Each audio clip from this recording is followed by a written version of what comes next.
ரிஷபராசி அன்பு சொந்தங்கள் அனைவருக்கும் வணக்கங்க. எல்லாரும் எப்படி இருக்கீங்க?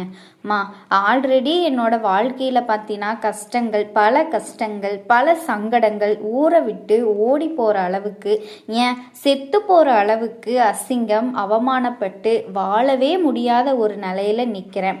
இப்போ பார்த்தா இன்னும் பெருசாக ஏதாவது பிரச்சனை வந்துட போகுதுமா? நீ சொல்கிறத பார்த்தா ஆல்ரெடி மற்றவங்கள நம்பி தான் நான் நாசமாக போய் கிடக்கிறேன். இதை சொல்லக்கூட முடியாத அளவுக்கு சங்கடங்கள் என் மனசுக்குள்ள ஒளிஞ்சிட்டு இருக்கு.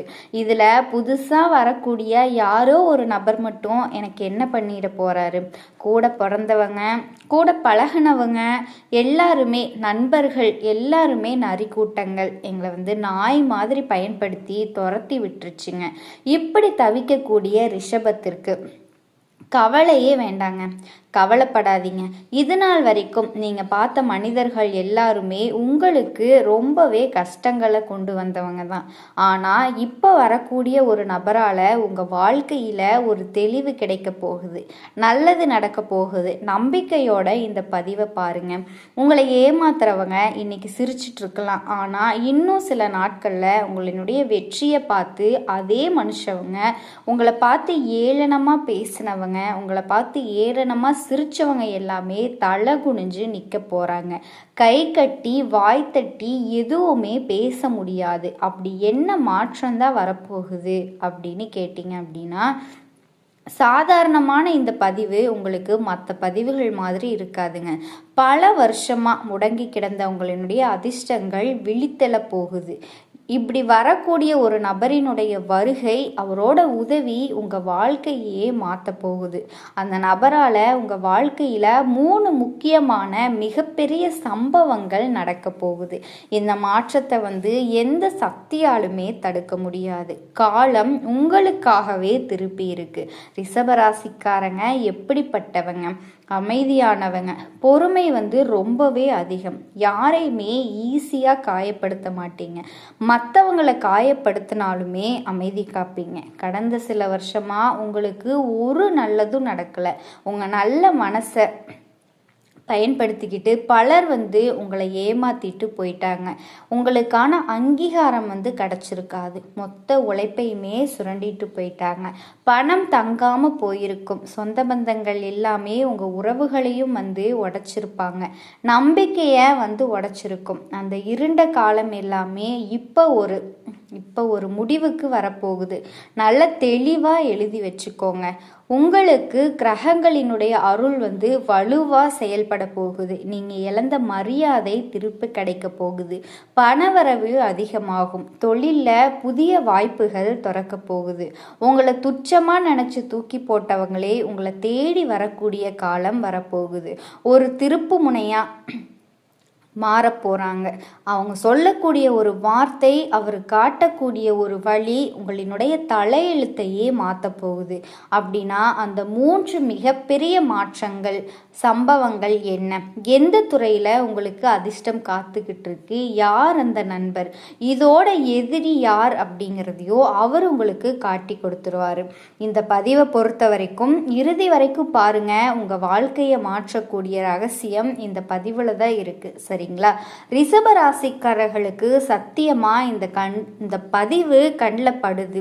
நீங்க இந்த பதிவை கேட்க ஆரம்பிச்சிட்டீங்க அப்படின்னாவே கடவுளினுடைய அருள் உங்களுக்கு இருக்குன்னு தாங்க அர்த்தம். கடவுள் ஒருத்தரை சோதிக்கலாம். உங்களினுடைய சோதனை காலம் முடிஞ்சிருச்சுங்க. உண்மையா உழைச்சிங்க, உண்மையா இருந்தீங்க. உங்களினுடைய விதியை யாராலையும் நிரந்தரமா தோற்கடிக்கவே முடியாது. அப்ப விதியை மாற்றக்கூடிய நேரம் வந்துருச்சு. உங்களுக்கு ஒரு நபர் உங்கள் வாழ்க்கையில் நுழைய போகிறாரு. அவர் சாதாரண மனுஷனாக இல்லை, உங்கள் வாழ்க்கையை நல்ல திசைக்கு மாற்றக்கூடிய இறைவனால் அனுப்பப்பட்ட மாற்றம், முக்கியமான மாற்றம். இந்த மாற்றத்தை நிச்சயமாக எந்த மனுஷனாலும் எந்த எதிரியாலும் எந்த தீய சக்தியாலும் கூட தடுக்க முடியாது. ரிஷபராசி அன்பர்களே, நீங்கள் ரொம்ப அமைதியானவங்க. ஆனால் அந்த அமைதிங்கிறது பலவீனமாக இல்லை, அது மிகப்பெரிய பலமாக உங்களுக்கு செயல்பட போகுது. நிறைய பேர் இவன் அமைதியாக இருக்கான், இவனை முடிச்சு விட்டுறலாம், இவன் அமைதியாக இருக்கான், இவன் மேலே பழியை போட்டுடலாம், இப்படி சில பேர் பல பேர் உங்களுடைய அமைதியையும் உங்களினுடைய அடக்கத்தையும் இப்படி தான் பயன்படுத்திக்கிட்டாங்க. நீங்கள் ஒருத்தரை நம்புனீங்க அப்படின்னா உயிரை கூட கொடுப்பீங்க, உயிர் இருக்கிற வரைக்கும் நம்புவீங்க. ஆனால் அந்த நல்ல மனசை பலர் பயன்படுத்தி ஏமாத்திட்டாங்க தானே. ஆனால் இப்பயும் உங்களை ஏமாத்தினா கூட ஏதோ ஒரு சூழ்நிலையில் பண்ணிட்டான்ப்பா அப்படின்னு பேசுறதில்ல. சிலருக்கு கோபம் கூட உங்கள் குடும்பத்தார் உங்களை செய்வாங்க. ஏன் இப்படி இருக்கீங்க? ஸோ ஒன்று மட்டும் நினப்பில் வச்சுக்கோங்க, விடியலுக்கு முன்னாடி இருள் அதிகமாக இருக்கும். உங்களுக்கு இருண்ட காலம் அப்படிங்கிறது முடிவுக்கு வந்துருச்சுங்க. ஏன்னா கிரகங்களினுடைய அமைப்பு உங்களுக்கு சாதகமாக மாறி இருக்கு. அதிர்ஷ்டம் நினச்சிருந்தாலும் சரி, அதிர்ஷ்டம் கெட்டவன் அப்படின்னு இருந்தாலும் சரி, இது இனி அது ஒரு பொழுதும் எடுபடாது. உங்களினுடைய அதிர்ஷ்ட சக்கரம் வேகமாக சுழல தொடங்கிருச்சுங்க. அந்த ஒரு நபர் உறவுக்காரர்களாக இருக்கலாம், நண்பராக இருக்கலாம், தொழில் தொடர்பாக அறிமுகமானவங்களாக இருக்கலாம், ஒரு புதிய மனுஷனா கூட இருக்கலாம். அவர் மூலமா நடக்கக்கூடிய ஒரு மிகப்பெரிய சம்பவம் உங்களினுடைய பொருளாதார வாழ்க்கையை முழுமையா மாத்த போகுதுங்க. இத்தனை நாளா நீங்க வாழ்க்கையில பட்ட கஷ்டங்கள் எல்லாமே முடிவுக்கு வரப்போகுது. எந்த ஒரு விஷயமா இருந்தாலும் உங்களினுடைய வெற்றியை உருவாக்கக்கூடிய ஒரு அமைதியான சக்தி, உங்களினுடைய பொறுமையை, ரொம்ப காலமாக காத்துக்கிட்டு இருந்த வெற்றி நீண்ட காலமாக நிலச்சிருக்கக்கூடிய அமைப்பில் மாறுது. அந்த மாதிரி ஒரு காலகட்டம் இப்போ உங்களுக்கு தொடங்குது. ரிஷபராசி அப்படின்னாவே இவங்களினுடைய உலகம் என்ன தெரியுமா? குடும்பம், பொறுப்பு, நேர்மை, உழைப்பு. இதுதான் இவங்களினுடைய அடையாளமே. கடந்த சில மாதமாக நீங்கள் உழைச்ச உழைப்புக்கு அங்கீகாரம் இல்லை, உழைச்ச உழைப்புக்கு ஏற்ற வருமானம் இல்லை, பணவரவு தாமதமாக இருக்கும்.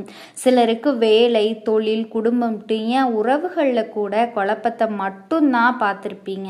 இந்த இருளுக்கு பின்னாடி ஒரு விடியல் இருக்கும் இல்லையா, அதுதான் உங்கள் வாழ்க்கை நிலை இப்போ. ஓகேங்களா? குறிப்பாக நீண்ட நாட்களாக எதிர்பார்த்த ஒரு செய்தி, ஒரு வாய்ப்பு கிடைக்க போகுது. முதல் முக்கியமான மாற்றம் என்ன அப்படின்னா, வேலையில் பதவி உயர்வு, புதிய வணிக வாய்ப்பு, நிலுவையில் இருந்த தொகை எல்லாமே கிடைக்கக்கூடிய ஒரு நல்ல மாற்றங்கள் இப்போ அமைய போகுது. இது வரைக்கும் தடைப்பட்டிருந்த ஒரு முயற்சி மறுபடியும் உயிர் பெறப்போகுது. நீங்கள் பொறுமையோட தொடர்ந்து உழைங்க. உங்களுக்கு உழைப்புக்கேற்ற அங்கீகாரமும் வருமான வாய்ப்புகளும் உங்களை தேடி வரும். இங்கே ஒரு விஷயத்தை மட்டும் நீங்கள் மறக்கவே மறக்காதீங்க. வாய்ப்பு வந்தால் எந்த இடத்துலையும் தயங்காதீங்க. சரியான இடத்துல சரியான முடிவு எடுத்துட்டீங்க அப்படின்னா இந்த காலம் உங்களுக்கு ஒரு புதிய தொடக்கமா அமையும். சரிங்களா? இதுல ரெண்டாவது முக்கியமான மாற்றம், உங்கள் வாழ்க்கையில் பல தடவை நீங்கள் செஞ்ச நன்மைக்கு பதிலாக ஏமாற்றத்தை மட்டும்தான் பார்த்துருப்பீங்க. யாருக்காக உழைச்சிங்களோ அவங்களே உங்களை புரிஞ்சிக்காம தூக்கி எறிஞ்சிருப்பாங்க, அசிங்கப்படுத்தி இருப்பாங்க, அவமானப்படுத்தி இருப்பாங்க. உண்மையை மட்டும் மறந்துடாதீங்க. உழைப்பை காலம் சோதிக்கலாம், ஆனால் உழைப்பினுடைய பலனை எந்த காலத்தினாலையும் தடுக்கவே முடியாது, நிரந்தரமாக தடுக்க முடியாது. ஸோ இந்த காலகட்டம் உங்களுக்கு உங்கள் வாழ்க்கையில் ஒரு முக்கியமான மாற்றம் தரப்போகுது.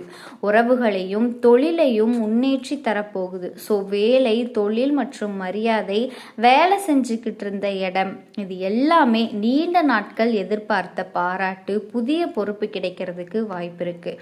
உங்களினுடைய திறமைகளில் இருந்தவங்க இப்போ உங்களுக்கு பங்களிப்பு கொடுப்பாங்க. சொந்த தொழில் செய்கிறவங்களுக்கு புதிய வாடிக்கையாளர்களால் புதிய தொழிலை விரிவுபடுத்துறதுக்கான வாய்ப்புகள் உருவாக போகுது. ஒவ்வொரு வாய்ப்பையும் ஆராய்ந்து முடிவெடுக்கிறது நல்லது. சரிங்களா? அதே மாதிரி தொடங்கக்கூடிய ஒரு நபர் அறிமுகப்படுத்தக்கூடிய வாய்ப்பு அப்படிங்கிறது, ஆலோசனை அப்படிங்கிறது தொடர்ந்து உங்களுக்கு பயனுள்ளதாக அமையும். மனக்கசப்பு குறையும். கணவன் மனைவிக்குள்ள இருக்கிற புரிதல் இப்போ எல்லாமே ஏதாவது விஷயங்களில் புரிதல் இல்லாமல் இருந்துச்சுன்னா அது சரிவாகும். அந்யோன்யமாக இருக்க போகிறீங்க. இதுக்கு போய் நம்ம கணவரை தப்பாக நினச்சிட்டோமா? ரிஷபராசி ஆண்களாக இருக்கீங்க, பெண்களாக இருங்க, உங்களினுடைய கணவன் மனைவி உறவு அப்படிங்கிறது ரொம்பவே நல்லா கிடைக்க போகுது. அதே மாதிரி பண விஷயத்தில் கவனமாக இருங்க. எல்லாரையும் நம்பி பணம் வாங்கி கொடுக்கறது, ஜாமீன் போடுறது, இந்த மாதிரி விஷயங்களெல்லாம் பண்ணாதீங்க. தேவையற்ற செலவுகளை கட்டுப்படுத்திக்கிறது ரொம்ப முக்கியம். எந்த ஒரு விஷயத்தை செய்யறதுக்கு முன்னாடியும் யோசிங்க. அவசர முடிவுகளை தவிர்த்துக்கோங்க. பண விஷயத்தில் ரொம்ப ரொம்ப கவனமாக இருக்கணும். அதே மாதிரி ஆன்மீக வழிகாட்டுதல், வெள்ளிக்கிழமைகளில் மகாலட்சுமி வழிபாடு அல்லது குலதெய்வத்தை மனப்பூர்ணமாக நீங்கள் வழிபாடு செய்கிறது நல்லது.